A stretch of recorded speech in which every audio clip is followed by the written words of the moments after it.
মান দিনুকা মান নাবিউকা। আর সেদিন যদি আমরা এই তিনটে প্রশ্নের উত্তর না দিতে পারি তাহলে এমন মান মারবে সেই মানের কোনো ব্রেক থাকবে না।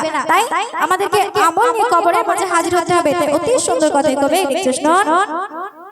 মোরে না জানে কবরের কে হাল আমি তুমি কেহ জানবে না। মোরে না জানে কবরের কে হাল আমি তুমি কেহ জানবে না। তাই যাবার আগে ওই কবরে আমল ঈমান মজবুত করো না। মায়া দুনিয়ার নেশায় বেশি পড়ে গো ভাই, মায়া দুনিয়ার নেশায় বেশি পড়ে গো ভাই।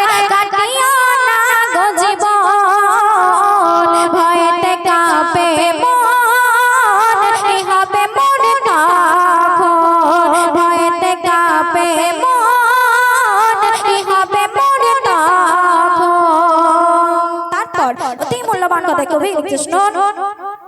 কবরেতে দুই ফারিস্তা প্রশ্ন তোমার করিবে।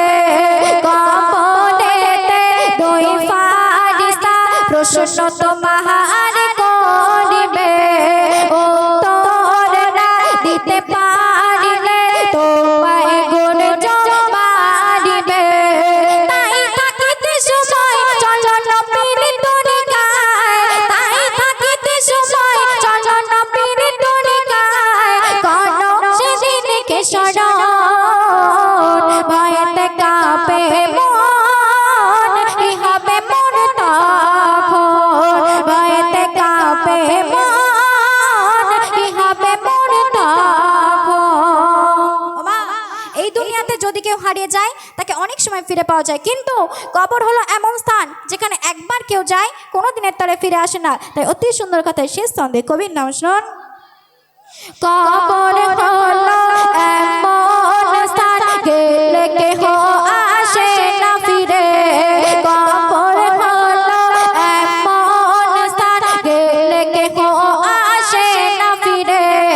এই দুনিয়ায় যদি কেহ হারায় তবু ফিরে আসতে পারে। চিন্তায় কবি নুর জামাল তাকে সকাল বিকাল, চিন্তায় কবি নুর জামাল তাকে সকাল বিকাল। কি হবে আসলে মরণ ভয়েতে কাঁপে মন, কি হবে মোর তখন ভয়েতে কাঁপে মন, কি হবে মোর তখন। যেদিন যাবো চলে এই দুনিয়া ছেড়ে, যেদিন যাবো চলে এই দুনিয়া ছেড়ে, কেউ তো পাবে না আপন ভয়েতে কাঁপে মন, কি হবে মোর তখন ভয়েতে কাঁপে মন, কি হবে মোর তখন। শুনলেন?